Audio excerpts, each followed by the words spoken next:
Kumusta na po? Ayun, meron po tayong LG dito, no? Ito po ang model niya, mga boss. Yun, nakita niyo naman po, mga boss, sa opening ng ating video. Ito po ang aking i-share sa inyo, mga boss. Para sa mga newbie lang po ito, kung kayo master na, expert na, disregard nyo na lang po yung video natin. Para sa newbie lang po, Okay, so ito, testingan natin, mga boss, saksak natin. At kung bakit siya backlight lang. Dito iti-trace natin, mga boss, kung bakit. So yeah, check tayo sa mga supply. Ang kanyang DC-DC IC, mga boss, ay nasa main board na, Hybrid board po tawag dito pag mga ganyan. So yan.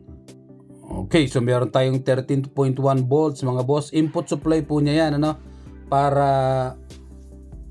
i-boost ng DC-DC IC. Yung supply na yan, nanggagaling, mga boss, sa power supply, secondary. So yun, mapapansin nyo naman, wala siyang supply sa test point niya, Doon lang siya sa input supply niya. Meaning, mga boss, mukhang naka-protect ang ating DC-DC IC dito, mga boss. Malalaman natin yan. Yan, hinawakan ko siya dyan kung umiinit, hindi naman po siya umiinit. Ibig sabihin, hindi gumagana yung IC na yan. Ngayon, dito, mga boss, maghahang tayo dyan. Iti-trace natin kung bakit. Ihang natin ang ribbon flex, mga boss. Kasi hinawakan ko yung IC, hindi umiinit, ibig sabihin yan, hindi siya gumagana. Yan. Ang DC-DC IC. So, i-trace natin yan. Paano natin malalaman kung buo ang ating IC? Maghahang tayo, boss, yun nga po, ng ribbon flex. Hang muna tayo ng isa-isa. Sa isang flex lang muna. So, ito, unahin natin to sa bandang kaliwa. Ulitin ko po, kung kayo expert na, alam nyo na po ito kung paano gawin mga ganitong trouble, mga boss. Kung newbie ka po, ito, sundan mo kung may ganito kang TV o nag-uumpisa ka pa lang, tulad kong technician na newbie din. Ito, meron ka pong guide. So yun, naangat ko na, kaliwa, saksak natin.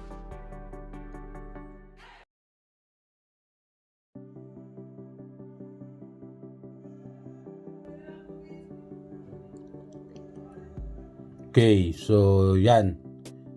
Ayusin lang natin para makita nyo po kung ano ang masusukat nating voltahe, sa DC-DC IC natin. Naghang tayo ng isang ribbon flex. So, check tayo sa input. Yun, meron tayong 13.1. Always present po yan pag ganyan. Kasi input supply niya yan ng IC. So, yan, mga boss, wala pa rin siyang supply.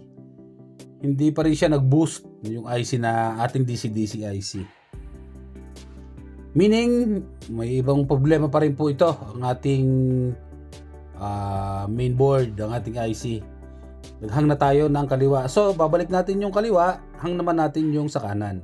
Yan pong may pulang markings. Okay? Ganyan po, mga boss, ang step by step pag-trace, pag mga ganyang nakaprotect ang DC-DC IC, walang display, backlight lang. Madalas po mangyari ito sa lahat ng halos ng LED TV. Pagka mayroong dalawang ribbon flex, ganito po yung proseso niyan. So yun, hang na natin yung kanan na flex at voltage check tayo. Dito malalaman natin kung nag-boost, kung nagkaroon na ng supply, umahang natin ng isang ribbon. Pag hindi pa rin po, so yun, may problema po ang ating DC-DC IC. Pero pagka nag-supply na, yun na po, nakuha na natin ang problema. Okay, 13.1. Dito malaman na natin. Yun, mga boss, 30 volts, yan po ay BGH. BGH po niya yan. Sa 30 volts, yun, ito, Vcom 7.2, yan. Ngayon, nalaman natin, mga boss, na yung ating DC-DC IC ay okay pa pala, nag-boost pa ang ating DC-DC IC dito. So kasi nakita naman natin lumabas ang supply. Nakaprotect po yung IC natin. Kasi may na-detect siyang shorted sa panel mga boss. May shorted sa panel. Yan, ito yung ating yan. Bali sa kanan tayo naghang. So paano ang gagawin natin mga boss? Kasi nalaman na natin na nasa kanan pala ang problema. May supply ng ating DC-DC IC. So, ito, sundan nyo lang po yung video natin. Makukuha nyo ang solusyon. Step by step mga boss. Huwag po kayong mag-skip ng video. Sundan nyo lang. Makukuha nyo. So yun, nang natin yung kaliwa. Kasi pagdating sa LCD, kaliwa siya. Tingnan natin, sinaksak na natin. Tingnan natin ang display. Yun mga boss, at meron tayo ditong white display tsaka black. Yun po yung may problema nating side, yung nakahang. At black screen tayo doon sa kabila.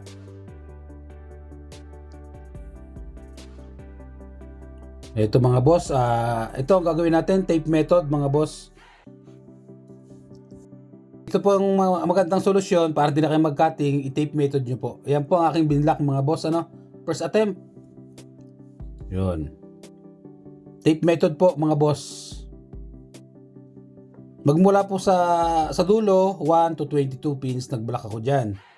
Ngayon, observe blocking, tapos observe uli, saksak ang unit. Titingnan natin kung nagka-display na.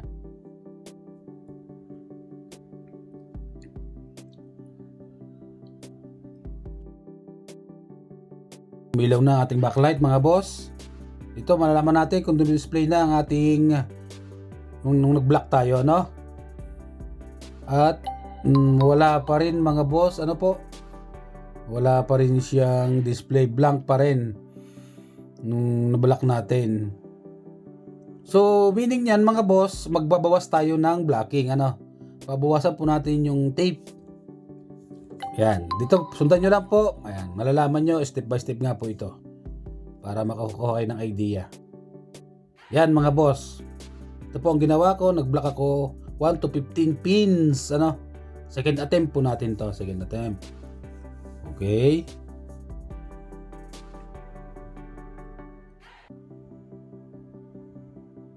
Kung halimbawa ganun nangyari sa inyo boss, bawas pa rin kayo, bawas kayo ng kung halimbawa sa 15 pins ayaw pa rin, bawas pa rin po kayo, pero kung nakuha nyo na, yun na po yun.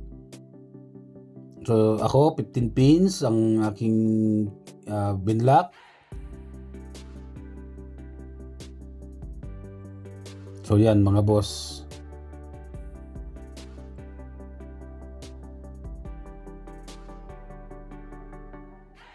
Dito, malalaman na natin kung sa second attempt natin kung gumana ang ating tape method.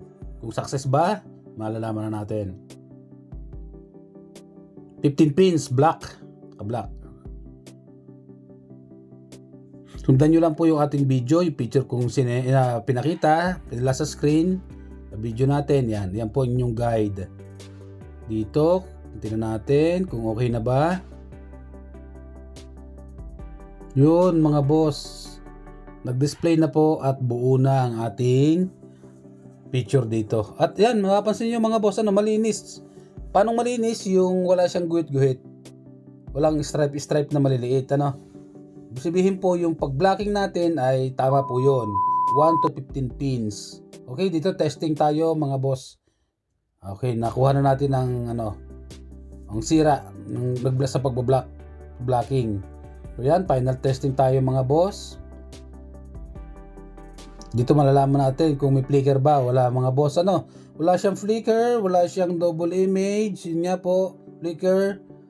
Yan, malinis ang ating screen, walang guhit. Yun mga boss, kung meron kayong ganitong issue, sundan nyo lang yung video natin, meron kayong guide. Mag-ingat lang po kayo sa pagre-repair unang-una.